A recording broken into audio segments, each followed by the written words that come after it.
Hello everyone, today we're going to be looking at the Watermouth Castle Crocodile. We're going to look at its technical details and history. Let's get started.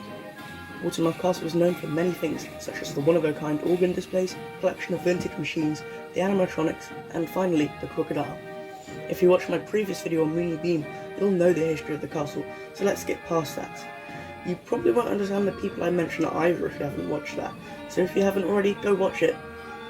Richard Haynes, during the 90s to the early 2000s, is on the grind, adding plenty of small exhibits such as the old arcade machines and building animatronics.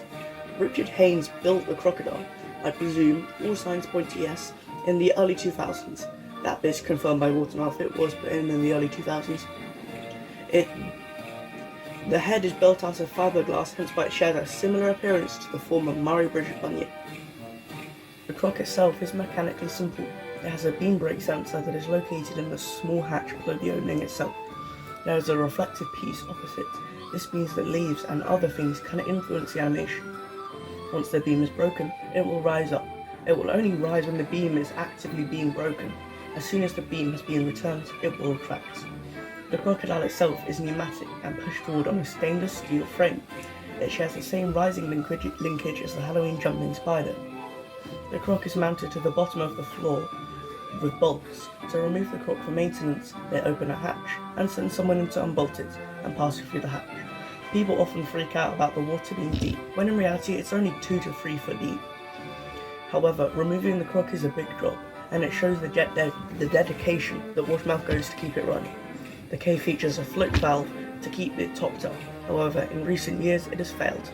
Hence you can see the croc's eyes when it's meant to be fully submerged. The staff, however, still fill it up manually. During winter months the cave is fully drained and the croc's movement is turned off. People mistake this for lack of maintenance or Watermouth Castle not caring about the animatronic, when in reality they are doing this to prevent the cave's water freezing and damaging the mechanisms and fiberglass head. This means it's basically guaranteed to be operating during summer months, so May to September. And it's obviously going to be turned off during winter. Same goes for the troll. A random fact about the crocodile is that it is full body. You can see the back shell when you turn on the torch.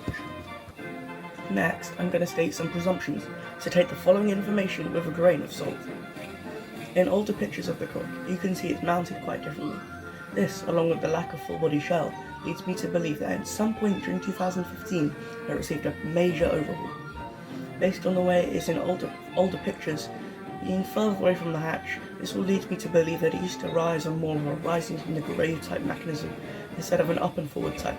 Like I said, this is all guesses, not confirmed whatsoever. Anyway, thank you for watching this short video of the iconic submechanophobia inducing crocodile.